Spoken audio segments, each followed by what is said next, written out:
Porque Tove Haverins, Racolo Beceda, como vocês vão? Vamos aqui para a nossa quarta parte da nossa Parashá Shavua, da nossa porção da semana, tá?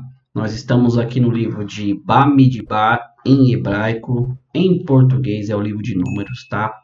Continuamos aqui ainda no capítulo 22, vamos estar fazendo a leitura aqui do versículo 39, tá? E antes de mais nada, eu quero dizer que nós vamos fazer uma leitura aqui, tá? Dos textos, dos versículos aqui dos Passuquim. Só que eu separei aqui o Midrash, tá? Eu acho que o Midrash ele vai nos ajudar a entender melhor a profundidade aqui da parábola de Bilã, tá? Então, vamos fazer a leitura. No decorrer dela, a gente pega um ponto ou outro, mas aí a gente vai adentrar depois o Midrash parte por parte para poder nos aprofundar sobre essa parábola de Bilã que veio por parte de Hakadosh Baruch, tá bom? Então, sem mais delongas, vamos fazer a leitura aqui do versículo que diz assim, ó.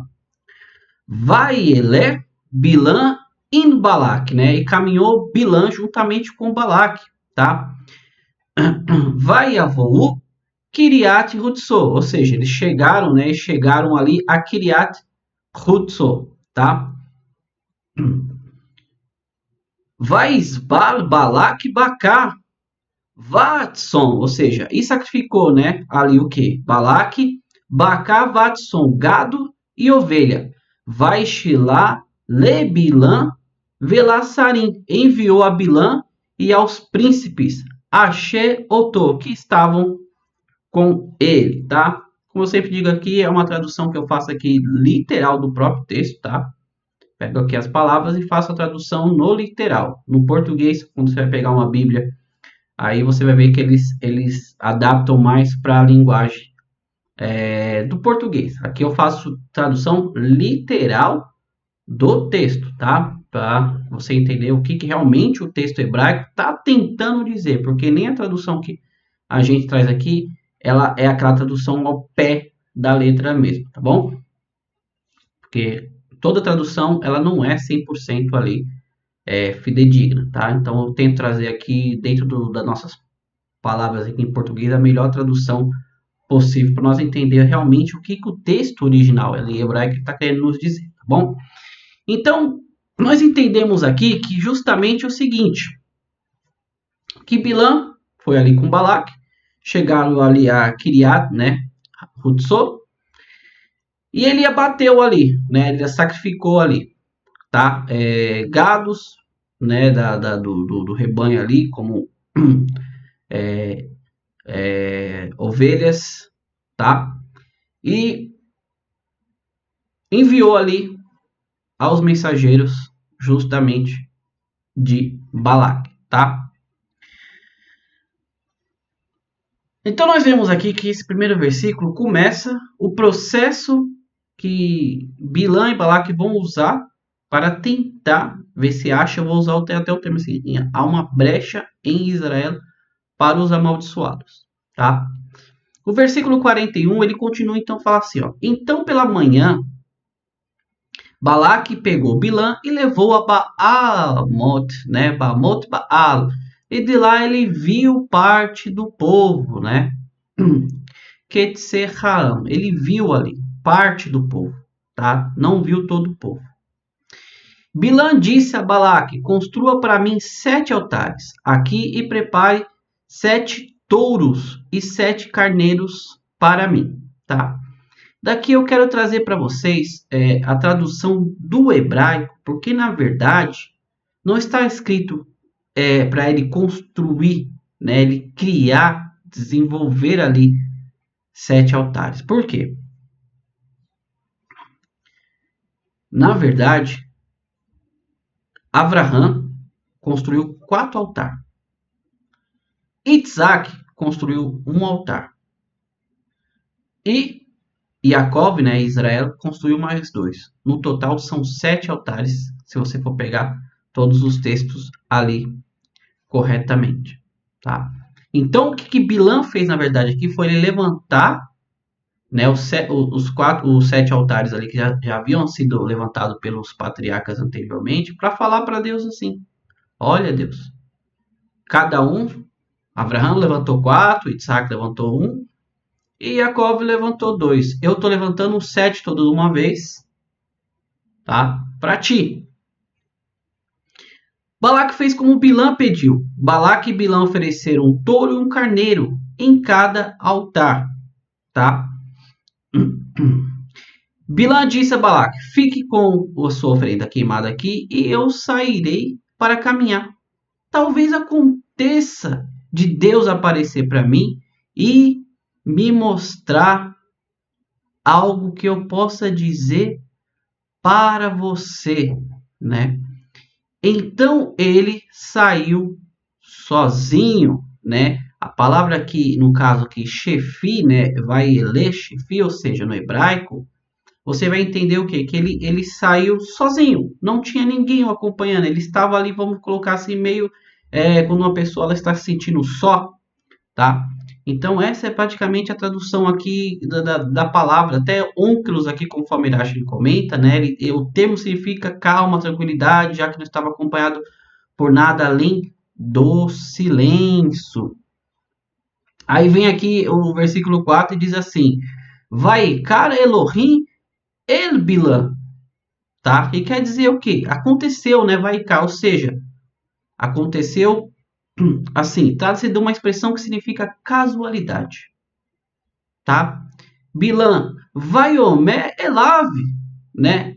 Et Shevat Hamizbehot, né? Ou seja, aconteceu que Deus se encontrou com ele e ele disse para si, né? Para ele mesmo, ó, construir, né? Na verdade, na palavra nem a palavra aqui Elav, né? Vaiomé Elav, ele disse para ele, Et, né?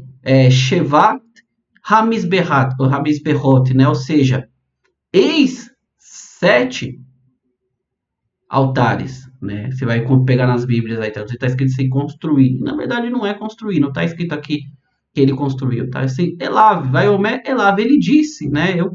Elav, eis aqui, olha, 7 altares, porque realmente são os 7 altares que Abraão e os seus filhos ali construíram, tá? Tanto que Irache ele comenta aqui, né? O próprio Irache fala, não tá escrito eu construí 7 altares, né? Sheveti misberhot arahehi, mas está escrito et shevati hamisberhorot, ou seja, eis aqui, né? Mas, ó, os 7 altares. Bilhão disse, os patriarcas deles edificaram 7 altares diante do Senhor. Eu preparei 7 altares, equivalente a todos eles, aquilo que eu havia comentado com vocês aqui, tá? Eu vou ler aqui só para vocês realmente entenderem que foram os 7 altares que os patriarcas construíram, tá? Só para não ficar aqui dúvida. Abraão construiu 4. Lá ele construiu o altar ao Senhor que lhe apareceu. Isso aqui está lá em Gênesis 12, versículo 7. Primeiro, Abraão mudou de lá para o monte e edificou um altar. Isso aqui está lá em Gênesis 12 e 8. O terceiro, Abraão armou a tenda e edificou ali um altar. Isso aqui está lá em Gênesis 13 e 18. E um no Monte Moriá, tá? Isso aqui está lá em Gênesis 22, 9. Então, Abraão ergueu 4 altares, tá? E vem agora, Isaac construiu um, tá? Ou seja, aí dá um 5. Ele construiu ali um altar. Isso aqui está lá em Gênesis 26, 25. Aí vem Jacob e construiu 2. Um em Shechem, tá? Isso aqui está lá justamente em Gênesis 33, 20. E um em Bet-El, tá? Isso aqui está lá em Gênesis 35, 7. Totalizando 7 altares. Então, quando ele chega para Deus ali, ele fala, olha, cada um construiu um tanto ali. Eu levantei os 7 para você. Então, Balaque aqui, né, Bilã, queria que Deus ouvisse ele na questão de amaldiçoar o povo. Vamos dar continuidade aqui. Ele diz assim, ó, eu ofereci um touro e um carneiro em cada altar. Deus então colocou palavras na boca de Bilã e disse, volte para Balaque e diga o seguinte. Quando ele retornou a Balaque estava de pé, né, perto de sua oferenda queimada, e ele estava juntamente com todos os seus príncipes ali, né, dignitários ali, os moabitas. Aí Bilã começa, lançou sua parábola dizendo: Balaque, o rei de Moabe, me trouxe de Arã, das montanhas do leste, dizendo: Venha e amaldiçoe Jacó para mim. Venha e traga Israel contra Israel. Mas como eu posso condenar, amaldiçoar aquele que Deus não condenou, amaldiçoou? Como posso trazer ira se Deus não ficou irado? Aqui vai da minha interpretação própria. Eu vou me aprofundar aqui no Midrash, como eu disse para vocês. Você vê que uma coisa que Bilan fala aqui é que como pode amaldiçoar, condenar aquilo que Deus não condenou? E como que nós podemos trazer ira se Deus não ficou irado? Aí você fala, nossa, Deus nunca não se irou com o povo de Israel? Tudo que nós temos lido pelas passagens anteriores, e quantas vezes o povo ali se levantou contra Moshe e Aharon? Aí você fala assim, entenda, o quão precioso é ama Israel para Deus, o quão precioso é o povo judeu para Deus. Vamos continuar aqui. Eu os vejo do topo dos rochedos, eu os olho das colinas. É um povo que habitará sozinho e não será contado entre as nações. Amigos, aqui existe N significados sobre essa parábola de Bilã. Não esquecendo que essas palavras foram ditas por quem? Por Deus. Deus iria colocar as palavras. Então, quando Deus fala que é um povo que habitará sozinho e não será contado entre as nações, o texto é claro. Olhe hoje, presta atenção para o dia de hoje. Quem é um povo que ninguém suporta? Quem é um povo que no decorrer da história todos tentaram destruir? Eu acho que, olha assim, né? Quem me conhece bem, sabe o profundo amor que eu tenho pelas escrituras. Se você me vem com algo fora do que está aqui, você sabe que não vai conseguir me levar. Se você não trouxer o texto original aqui, provar, você sabe. Então, quando eu leio isso aqui, é óbvio e claro, pelo que aconteceu, né? Infelizmente, no dia 7 de outubro do ano passado. O levante que está tendo no mundo, a volta do antissemitismo, né? Aí você para e analisa Bilã, um profeta das nações, um mentiroso, vamos dizer assim, um ganancioso. Deus usa dele para mostrar para o mundo ver, não está usando nenhum judeu, nenhum israelita, está usando um Bilã, descendente de Lavã. Lavã era avô de Bilã. Quem lembra de Labã, né? O sogro ali de Jacó. Aí Deus vai usar de profetas, vai usar do profeta das nações para provar para o mundo o amor de Deus por Israel e vai dizer para eles assim: vocês podem tentar amaldiçoar, vocês podem mentir contra eles, falar isso e aquilo, mas não há falha em Jacó e não há erro em Israel. Aquilo que Deus escolhe, por mais que aos nossos olhos venha fazer entender que, olha, são culpados, são errantes, perante os olhos de Deus, isso aqui é muito profundo. Nós vamos entrar no Midrash aqui para nós nos expressarmos melhor. Mas Bilã aqui fala, é um povo que habitará sozinho. Até hoje, Israel tem que se virar sozinho. E não será contado entre as nações. Esse contado entre as nações tem vários significados aqui. E um deles eu vou dizer bem claro para você. Quando fala que não vai contar entre as nações, é porque nações entram, nações vêm e vão, somem. Mas Israel vai permanecer. É o que acontece hoje.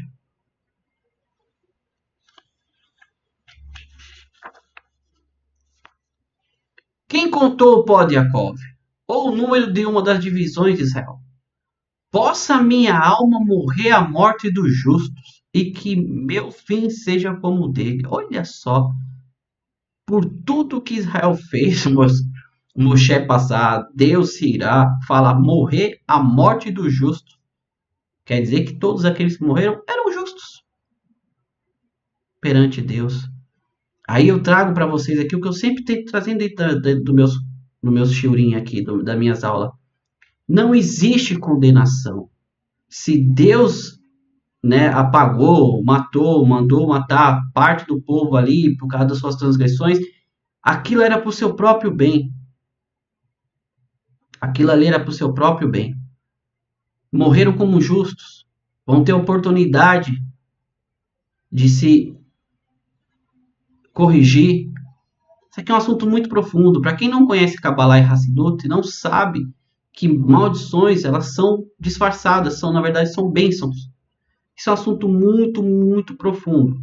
E você consegue ver uma palhinha disso aqui, porque como você pode falar que um povo desse é justo, que eles morrem como justo, pelo que ainda vai acontecer lá na frente, pelo nós vamos ler. Peguem bem isso, entendam bem isso. Isso aqui é Torá, isso aqui é a interpretação do texto original, não é fantasia. Isso aqui é a interpretação original do texto. Está vindo pela boca de um profeta das nações, nem judeu é. Deus está falando pela boca dele. Quem é o povo judeu para Deus?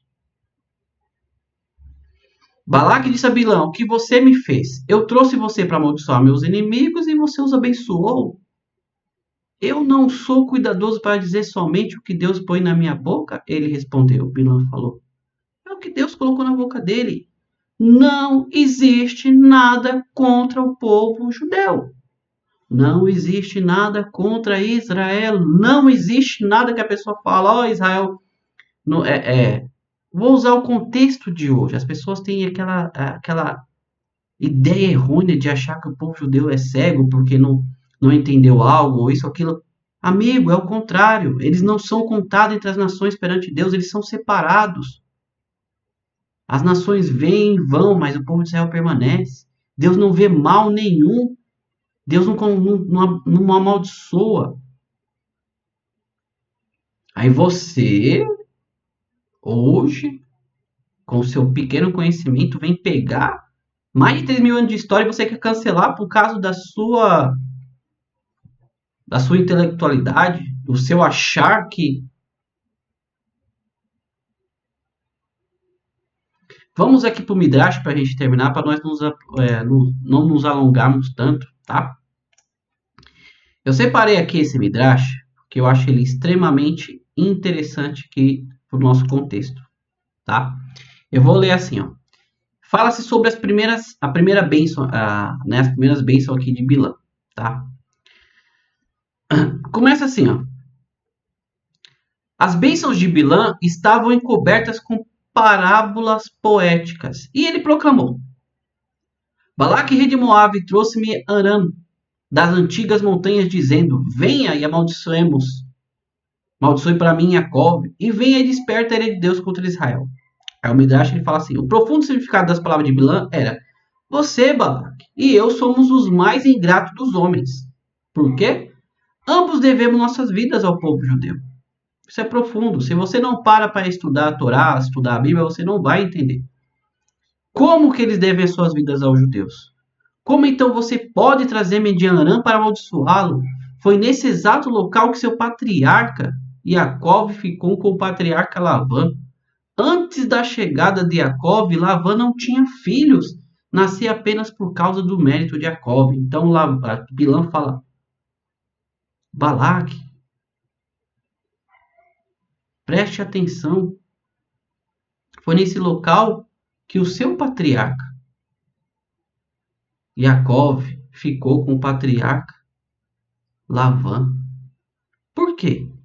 Nós sabemos que Ló, né, que teve 2 filhas ali, né, no caso aqui, Moabe. Quem não lembra da história de Ló, que achou que Sidom, as filhas dele acharam que Sidom e Gomorra, né, como fosse todo mundo ali foi destruído, né, embebedaram seu pai, engravidaram, nasceram Amon e Moabe ali. Então Balaque, ele era descendente de Moabe, ele era parente ali de Abraão. E Lavã, né, que era avô de Bilã aqui Então, como é que você pode? Quando Jacó chegou a Bilã não tinha filho homens. Eu nasci, ele só tinha filho mulheres. Você me traz da minha terra para amaldiçoar o povo que nos deu origem? Você, Balaque, sobreviveu por causa das antigas montanhas, os patriarcas dessa nação chamados de montanhas. Sim. Você é um Moabita, um descendente de Ló, como eu acabei de falar. Se não fosse por seu patriarca Abraão, Ló não teria sido resgatado da destruição de Sodoma. E você não estaria vivo hoje. Mas que isso não perceba que Deus protege esse povo? Ele prometeu ao seu patriarca Abraão: os que te amaldiçoarem, eu amaldiçoarei. Portanto, alguém que os amaldiçoa está se amaldiçoando. Isso é profundo, isso é por dia de hoje. Não existe maldição contra o povo judeu. Não existe nada que você possa fazer contra o povo judeu. Quando morreu Mauri, morreu ali mil e poucas, né? Deus o livre, morreu 1.200 pessoas. Você não entende o conceito que é dito na Torá, que precioso aos olhos de Deus é a morte também do seu justo, do seu santo, do seu justo. Você não entende a questão do tikkun, do conserto, da expiação. Você não é muito profundo isso. Não teria que trazer isso aqui dentro de uma aula muito complexa, tá? São almas, nossos sábios falam que aquelas almas que foram perdidas ali são as almas mais puras e elevadas que puderam ter. Você não consegue entender esse contexto, porque muitas vezes a maioria das pessoas elas veem só o carnal, ela não consegue discernir. Por quê? Porque ela está longe da verdade de Deus.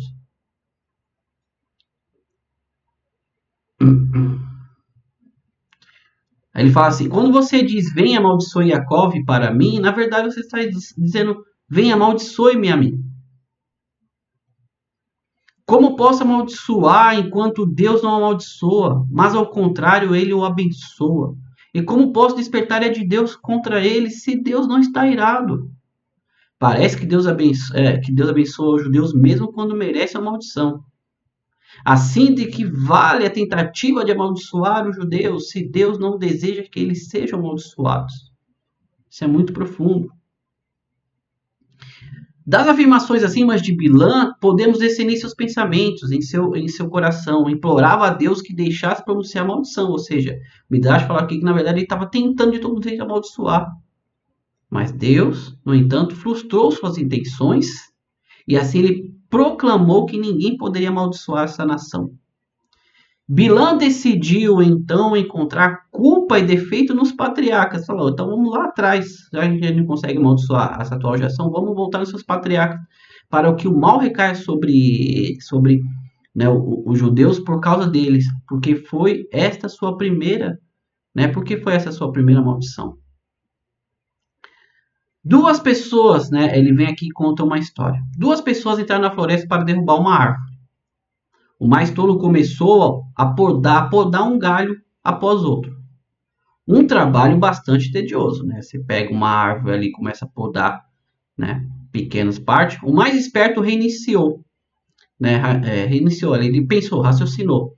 Se pudermos encontrar as raízes dessas árvores e fizermos um esforço supremo para cortá-la, conseguiremos também podar todos os seus galhos. Então, em vez de ficar podando galho por galho, vamos cortar na raiz. Essa era a intenção aqui de Balaque para Bilã. Assim, Bilã, o perverso, pensou: em vez de amaldiçoar cada tribo separadamente, erradicarei as raízes. Se encontrar alguma impureza na origem desse povo, né, em Abraão, Isaac e Jacó, eu amaldiçoarei dessa forma, prejudicarei o povo inteiro. Daqui os nossos sábios nos ensinam que em determinados pontos, por quê? Nós entendemos que Bilã aqui, né, ele ia para certos pontos, Balaque colocou ele em certos pontos. Os nossos sábios ensinam que, dependendo de um ponto, se haver uma brecha num ponto, você consegue, né? Deus nos livre amaldiçoar uma pessoa. Se haver uma brecha. É como uma mosca. A mosca, ela procura um pequeno fragmento, né, de abertura, de ferida, para poder se alocar. Se ela pegar ali, ela pode, né, Deus o livre, trazer uma enfermidade para o corpo inteiro. Tá? Em seguida, Bilã concentrou seus pensamentos em nossos patriarcas, com a intenção de encontrar neles alguma coisa ruim, mas ao contrário, uma bênção brotou dos seus lábios, pois a origem dos judeus era pura, como diz, do topo das rochas eu vejo, e das colinas eu os contemplo. Veja, os judeus descenderam de patriarcas sagrados, chamados de rocha, e das sagradas matriarcas, chamadas de colinas, como as rochas no mundo físico, os patriarcas são a fundação espiritual do mundo. Desde a origem, esse povo é santo. Suas almas anseiam por santidade, por isso nunca se assimilarão totalmente com os não-judeus, mesmo se ficarem associados temporariamente. Isso aqui nós vemos no que acabamos de ler, que ele é um povo só, que é um povo que não é contado com as nações. Ele não se mistura com as nações. Eles guardam e cuidam cuidadosamente de sua origem. Eis que o povo viverá na solidão e não será contado entre as nações. O povo judeu não se casará com não-judeus. Tampouco adotarão as crenças e cultura dos não-judeus à sua volta. Recusam-se a profanar o Shabat e abolir o Brit Milá, que no caso seria a circuncisão, ou adorar a divindade dos não-judeus. Isso aqui é uma outra interpretação muito bonita sobre quando ele fala que o povo viverá na solidão e não será contado entre as nações. Então, o que traz aqui? Que Bilã está dizendo que o povo judeu ele não casará com não-judeus. Hoje em dia, tudo, as pessoas gostam muito disso, né? Você para e analisa e tenta entender uma coisa simples e óbvia. Simples e óbvia. Você tem duas espécies, tá? Vamos pegar aqui no reino vegetal mesmo. Você pega uma espécie de uma planta. O que acontece se você começar a mesclar ela com outra? Mesclar. Aquela original, aquela descendente original, ela vai morrer. E o que só vai existir na frente é só a mesclagem de ambas as duas. Você acaba com o original. Então, se o povo judeu, no decorrer desses mais de 3.000 anos, ficasse casando com povos de outras nações que não fossem eles não existiriam mais. Isso é uma observação lógica e óbvia. O povo judeu sempre foi ali, aquela miniatura, né, aquela minúscula ali, não se assimila, vive a sua vida, não se mistura com os costumes do povo, como diz aqui, as suas crenças, eles não adoram os seus deuses, tá? Recusam-se a profanar o Shabat desde o início da criação, quando Deus santificou, até hoje. O mesmo Shabat é observado, guardado em cada lar judeu, cada lar judaico, né? A circuncisão é feita até hoje, tá? E eles não adoram os deuses das nações. Não adianta você falar, fulano é Deus, ciclano é o filho de Deus. Não existe isso. Deus aqui, usando o Bilã, um profeta goi, um profeta das nações, em nenhum momento ele falou que viria. Você vai ver lá na frente, quando nós formos ler aqui, como eu falei no vídeo anterior, Bilã fala sobre o Mashiach. Bilã vai falar sobre o Messias. Em nenhum momento ele fala que Messias era o filho de Deus, tudo o que era Deus. Então, o povo judeu, eles são separados, eles não se assimilam, não se misturam, não fazem nada, eles não adotam as crenças, as culturas dos povos, não se mistura com essas festas nem nada, porque perante Deus não tem lógica, não pertence a Deus, são criações humanas. Só que nós vamos ver mais profundo também um pouquinho mais para frente, tá? Quem pode contar o pó de Yaakov? Quem pode contar o número de mandamentos, né, que um judeu realiza desde a hora em que nasce até a hora em que retorna o pó? Isso aqui também é muito profundo. Para quem não entende, eu já falei aqui. O judeu, ele nasce, ele já entra na questão da circuncisão. Já cumpre o mandamento. No decorrer da sua vida, o menino, a menina, tem o chamado bar mitzvah, que é a maioridade do menino, e o bat mitzvah, que é a maioridade da menina. O menino com 12 e a menina com 12, o menino com 13 anos. A mulher amadurece mais rápido que o homem, né? Baruch Hashem. Então, a vida do povo judeu é seguida dos mandamentos de Deus. Você não consegue compreender isso. É o único povo no mundo inteiro que, desde quando nasce até a maioridade, o resto da sua vida é seguido por todos os mandamentos que Deus ordenou na Bíblia, ordenou na Torá. Então, quando fala assim, contar o pó de Jacob, é contar os seus mandamentos, o que ele segue, já está circuncidado na tenridade de 8 dias. Se for um primogênito, ele é redimido por um corren, né, como o Pidyon Rabel, resgate primogênito. Quando atinge a idade de 30 dias, aos 3 anos, seus pais começam a educá-lo em Torá e mitzvot. Com 3 anos já é educado a guardar os mandamentos de Deus. Aos 13, toma para si a responsabilidade de todas as mitzvot, como eu contei aqui. Um judeu nunca se senta para uma refeição sem a bênção do Hamotzi, agradecer a Deus, né? Hamotzi lechem haaretz, né? Agradecer ali pelo pão, pela alimentação após a refeição. E nem a bênção do Bicat Hamazon, que é feita depois da refeição.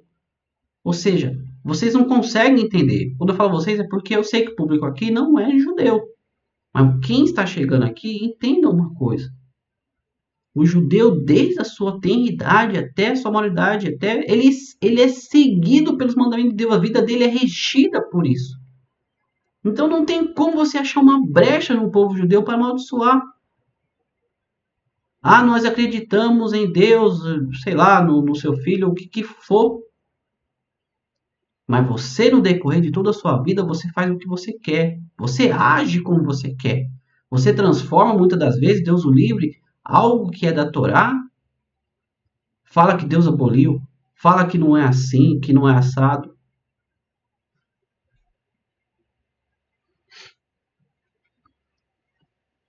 Quem pode amaldiçoar a nação cujos membros dedicam as suas vidas a cumprir os mandamentos de Deus? Não tem como. Quem pode contar o número de mitzvot que o judeu realiza, mesmo com materiais inferiores como a terra do pó? Como você vai contar o decorrer da vida de um judeu com viveu 60, 70, 80 anos, que vive até 120, Baruch Hashem? São milhões de mitzvot que ele cumpre no dia. Só num dia, só no Modéani, no dia que você lava as mãos, você vai terminar a sua vida contando milhões de mandamentos que você fez. Você viveu uma vida para Deus. Seja, olha só a diferença, seja onde você for, no trabalho, na condução, na sua vida social, com o vizinho, seja onde você for, um judeu, ele vive constantemente com os mandamentos de Deus. É o mandamento de Deus na sua veste, é o mandamento de Deus no seu corpo. Como você quer achar uma brecha para amaldiçoar um Yehudim? É impossível. E isso está sendo dito pelas palavras de uma pessoa que não é judeu, que é Bilã. Quando o judeu ara, observa a proibição de não ararás como um boi e um burro juntos. E quando semeia, não semearás teu campo com 2 espécies de sementes. Ele utiliza cinzas para mitzvah da vaca vermelha e pó para as águas de soltar. Ou seja, a vida no campo, na cidade, o que for, é feita com os mandamentos de Deus. Quem pode amaldiçoar uma nação que cumpre até mesmo o mais pequeno das mitzvot? Deus não existe, gente. As pessoas não conseguem compreender o quão profundo é um judeu, uma judia. Eles vivem 24 horas com os mandamentos de Deus sobre a vida deles. O que eles fazem é em prol das mitzvah, dos mandamentos de Deus. Quem pode contar as pequenas crianças judias que, como Deus predisse, multiplicar-seria como o pó da terra? Todas as contagens do deserto excluíram os varões com menos de 20 anos de idade. Isso aqui é só um adendo. Então, através da bênção de Bilã, podemos discernir a maldição que elabora em seu coração. Ele desejava diminuir o número de judeus, ou seja, através dessa palavra ele queria entender, ele queria diminuir, mas Deus falou: você não tem como. E fala assim: eu número da quarta parte de Israel. Quem pode contar a população de uma das 4 divisões de estandarte dos judeus, das bandeiras das tribos? De acordo com a interpretação, Bilã disse: Deus conta a semente dos judeus, esperando que nasça um tzadik. Quando Bilã pronunciou essas palavras proféticas, comentou intempestivamente: como pode Deus, que é santo, e seus anjos, que são santos, mesmo olhar para tais assuntos? Como é que pode Deus ficar preocupado com tais assuntos, seus anjos também? Como punição, Bilã ficou cego de um olho. Aqui esse Midrash fala que Bilã ele era cego de um olho. Daqui nós vamos entender. Na porção de amanhã você vai entender como ele fala de um olho só. Que eu morra a morte dos justos e que meu fim seja como a deles. Ao perceber que, em vez de amaldiçoar os judeus, estava involuntariamente abençoando-os repetidamente, Bilã decidiu que seria melhor morrer e continuar sofrendo tal agonia.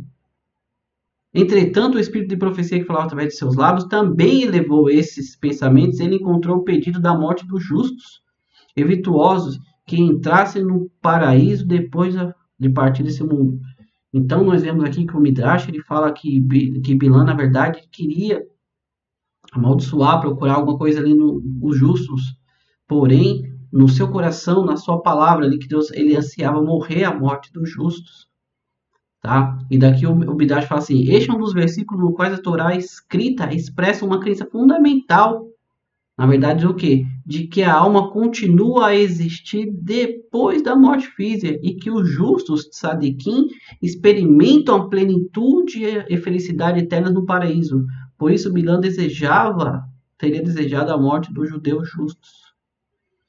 Ou seja, o Midrash aqui ele nos fala, só para nós encerrarmos aqui, que quando ele fala que queria morrer a morte dos justos ali, é justamente que um tzadik, dentro das escrituras aqui, do próprio texto original, é a prova de que um justo, ele tem a vida eterna. Ele tem no Gané do paraíso.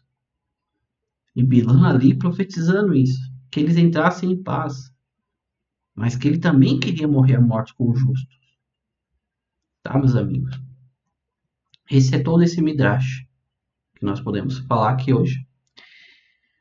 Amigos, esse assunto ele é muito profundo, ele é extremamente extenso, como eu falo, tá? Continua na quinta parte de amanhã. Quinta parte de amanhã falaremos mais, tá? E aqui nós terminamos essa primeira bênção de Bilã sobre o povo de Israel. Eu não vou me estender, acho que o que eu tinha que falar aqui eu acabei falando aqui até demais, tá? Então, meus amigos, fiquem com essa mensagem, tá? Não se pode amaldiçoar aquilo que Deus abençoou. Não há mal no povo judeu.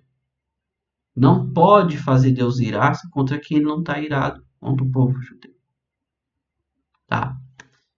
Obrigado você que nos acompanha já aqui há mais de um ano, tá? Sou muito grato. A você que está chegando agora no canal, muito prazer, tá? Estamos aqui, Baruch Hashem, tendo vídeos aí todo dia, tá? Trazendo a interpretação aqui dentro do original da Torá, tá? Da sua Bíblia que você tem aí em casa. Se inscreva, deixe um like, compartilhe esse conteúdo, tá? Nos ajude a divulgar mais, a expandir mais o conhecimento de Torá na vida aqui de nós, brasileiros, e aqueles também que não forem brasileiros, tá? Que esse vídeo alcançar outras pessoas, também outros países, a entender que isso essa é a interpretação da Torá. Isso foi o que Deus deu para Moshe no monte. Essa é a interpretação, tá? Correta aqui dos ensinamentos, das mitzvot de Deus, dos ensinamentos dos sábios de Deus. No demais, meu amigo, toda rabá. Muito obrigado mesmo pelo ótimo desempenho que esse canal está tendo no decorrer dos dias, dos meses, tá? Bekol Tov, tudo de bom, Atzlahá, sucesso na vida, Parnassá, que o sustento venha mesmo de Deus, tá? No demais, meu amigo, eu só tenho a agradecer, tá? E que Mashiach se revele ainda hoje em nosso dia, que possamos estar com ele ali em Jerusalém, na construção do terceiro Beit HaMikdash, o templo sagrado, e que podemos novamente voltar ali com serviços a Deus no templo. No demais, meus amigos, fiquem com Deus, tá? Mais uma vez, realmente, toda Arabá, agradeço muito, muito, muito, tá? E nos vemos no próximo vídeo, se assim Deus quiser, tá? Para a quinta parte da nossa porção de Balak. Toda Arabá, fiquem com Deus e Lehi Traot. Até mais, tchau, tchau.